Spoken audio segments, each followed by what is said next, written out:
When we think about actions and how to present them to users, most of us think about buttons, either the button block component or buttons that appear in components like the title component or the collection component. But you have another option, which is something called the action row.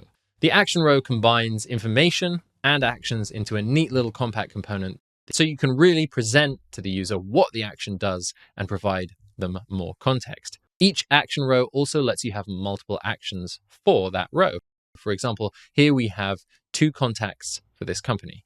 Each contact has their name, title, image, and then 4 different actions that the user can use: email, call, social, and bookmark. You could even drop an action row into a custom collection, which would give you this really compact list from one of your tables where each row has its own set of actions. One list and multiple actions per item.